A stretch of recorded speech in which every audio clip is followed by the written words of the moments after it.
Hey, do you know what time it is? That's right. It's time for Coach Lindy's podcast.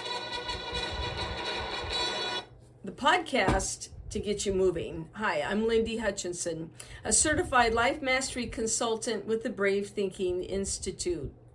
As a life coach, I help others transform their life as I have mine. It's not easy, but it is possible, and it most certainly is worth it. Each week, I'll share insights that inform, inspire, and ignite in you your desire to create a life that you love. So let's find out what's going on this week. So, welcome to another week of the podcast. As always, it's delightful having you with me. We're going to do what we did last week. We're going to do a profile. And this week, we are going to profile Bob Proctor, the late, great Bob Proctor. This is episode 41, and I enjoy listening to, thinking about, and talking about Bob Proctor. He was a firm believer in people transforming themselves, as we've talked about on this, the whole feature of this podcast is to help people understand their ability to completely change their life, change the direction, and create a life that you love. So let's jump in a little bit here, and we'll find some things about Bob. If you have listened to him and read his books and know all about that, that's great. If not, I invite you to really look into it on YouTube. There are tons of old videos and more recent videos about Bob speaking and sharing his wisdom. So Bob was born in Canada in 1934, and he passed in 2022. He was what they call a New Thought self-help author, which we've talked about many of those people. And he had a New York Times best-selling book, You Were Born Rich, in 1984, which nobody wanted to publish at first, and then it became a bestseller. There you go. And he was also, if you saw the film The Secret, he was in it, and in it a lot, and that was in 2006. If you haven't seen the movie, please do. It is not comprehensive about understanding the law of attraction, but it does cover the very basic. It's really a good introduction. And if you saw it a long time ago and you kind of can't remember it, it is excellent. Be sure and watch it. I think it's on Netflix or maybe Prime Video. So Bob didn't think too much of himself when he was young. And he said he dropped out of school, did a lot of what he calls dumb jobs.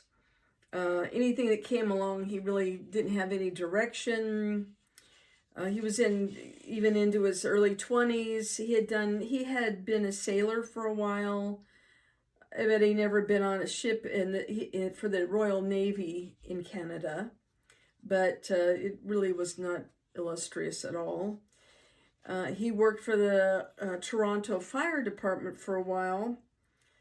And again, he said he was making about $4,000 a year. In today's money, that's about $38,000.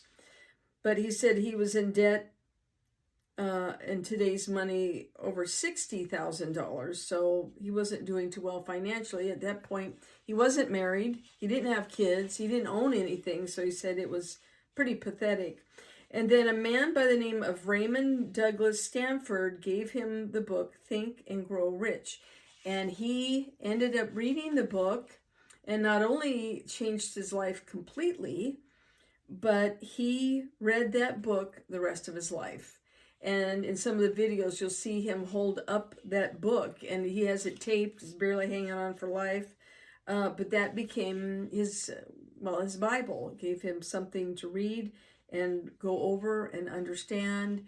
And he began to learn about personal development and the importance of having direction. Now, he went in 1 year after reading that book and starting to apply what he was learning, and then apparently with the coaching of Raymond Douglas Stanford, The next year, he made over $1 million. Now, that was very exciting. Of course, he's very happy about that. But he said he really still didn't fully understand the power of the mind and how to keep building on that and creating an amazing life. And he got acquainted with Earl Nightingale.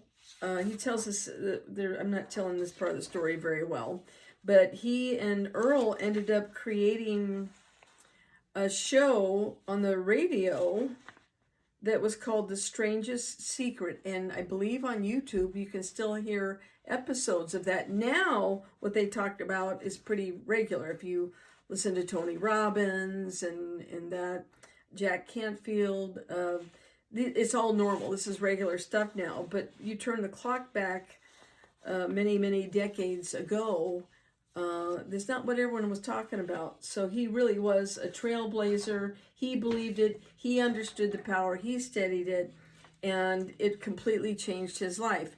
The movie The Secret, if you remember it or seen it, he is in it throughout, and the filmmaker, Rhonda Byrne, she was really inspired by his book, That You Were Born Rich. So he is quite an influencer. Like I said, he did pass in 2022. He was very good friends with Mary Morrissey, and he believed that people could change their life. He inspired millions to do it.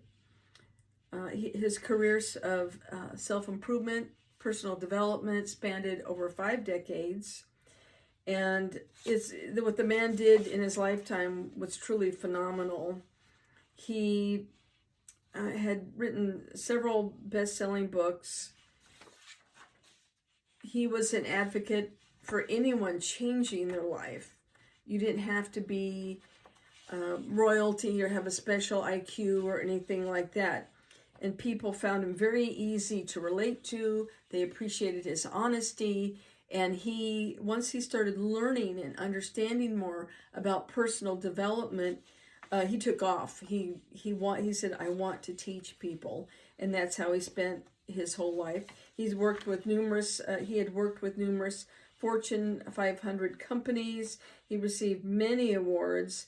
He shared the stage with Tony Robbins, Jack Canfield. There's a list of luminaries, self-help luminaries, and he was definitely one of the trailblazers and truly inspirational. I remember a few stories. I hope I can remember them correctly. But I remember him telling the story, and this is under the category of things not always going quite the way you hoped. But he did a one-day presentation one time, for example, in Canada. And he rented a hall that would comfortably sit 6,000 people. And this is after he was pretty established. And he sent out 20,000 invitations. He was on the radio talking about the seminar he was doing, the one-day seminar. Stadium for 6,000, sending out 20,000 invitations. And the day of the event, he's getting ready to go on stage, and one of his team comes back and says, Bob, before you go on, I need to tell you something about the audience. And he says, oh, okay. He says, there's 6 people here. So he said, that's okay. Naturally, he was disappointed, but he went out and he taught that day seminar as if it was a full house. And he appreciated that those 6 people had taken time out of their busy schedule and they wanted to hear it. And that's all he needed. So he said that from that point on, it was just cemented into his mind that he would always be fully devoted to talking to whomever and however many people there were. And usually he had, packed arenas, audiences, but that wasn't the point. It was to help people with the important message. One other example story that he told that I found interesting is that one time he was visiting his aunt and uncle in Canada, and he had a 3-day seminar, And he was really hoping that they would come. He said they were great people. And at the time, they still had 4 kids living with them. And he says that they were scraping by, like a lot of people do. And he said that his uncle had to go and take the bus like an hour and a half one way, then work 8 hours or 10 hours and take the bus back for at least an hour and a half back. And he said that they had a nice family, and it just seemed like they were scraping. And he had dinner with them one night. And after dinner, he was sitting in the kitchen with his aunt. And he says, have you ever thought about what you'd really like? And she says, oh, I know what I'd really like. She says, I'd like to have I want to have a college fund for each of the kids. And she starts rattling off stuff for the kids and stuff for the husband, which was perfectly fine, but that wasn't his point. He says, what do you want? And she went blank. It's like, what do I want? And by this time, they're sitting at the kitchen table, having a moment after dinner, and everyone else had gone to their different rooms. And he says, what do you want? Have you ever thought about just what you want? And she didn't look too good. She looked like she was going to cry. And it was like, well, no, honestly, no. And so he got some paper, and he says, why don't you do this? Why don't you write down what you would really like to have or do or be? And she says, but I don't have the time. And she started, I don't have the time. I don't have the money. He says, no. That's not what we're talking about. He says, I want you to write down what you want. If you could wave a magic wand, what do you really want? And he left her alone for a while. He says, I sit here, relax. And she was sipping a coffee, after dinner coffee. And he says, I'll come back. And he says, but just relax. She had some quiet time. Think about what you really want. And at first, as he walked away, he thought, oh, she's not going to write anything, because she looked kind of, a deer with the headlights in her eyes. Like, well, I don't know. Anyway, she ended up writing 11 pages. And the great news is they ended up going to his 3-day seminar. They did not get a discount. He did not give it to them free. And they ended up applying. They attended all 3 days. They ended up applying what he taught, and their life turned around. Years later, she confessed to him. At first, we were mad that here we're related to the head guy, and we don't have any kind of discount. We don't get free tickets. We don't have anything. But she said, if you had done that, we probably wouldn't have gone all 3 days. We probably wouldn't have paid attention.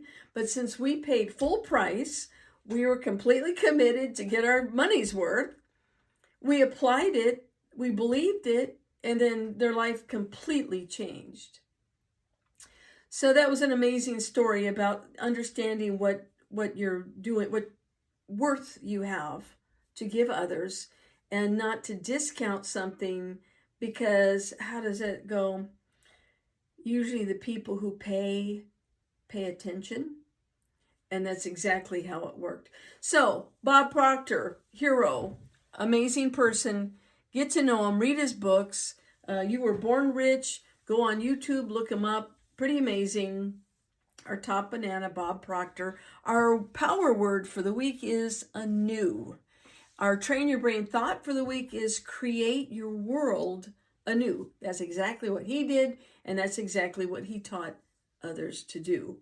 And from our Hey That's Funny file, the late, great Rodney Dangerfield says, when I was a kid, my folks moved around a lot, but I always found them. Thank you, Rodney. So, have a great week. Keep building your dreams and creating a life that you love, because you deserve it. It was good being with you again. Take care, and we'll see you next week. Bye-bye. Hey, thanks for joining me this week. I look forward to being with you every week. And if you'd like to get in touch with me, please email me at coachlindy@lindyhutchinson.com. My name is spelled L-Y-N-D-I, so it's Coach Lindy, L-Y-N-D-I, at Lindy Hutchinson, LYNDI, HUTCHINSON.com. I value what your input is, and I'm always open up for suggestions and ideas. If you will like and or subscribe to this podcast, that would be wonderful. I appreciate it. And I enjoy anything that you might want to send in, or if you would like some more information about coaching, send me an email and I will get back with you, and we'll talk about how you can create your best life. Have a good week. We'll see you next time. Thanks. Bye-bye.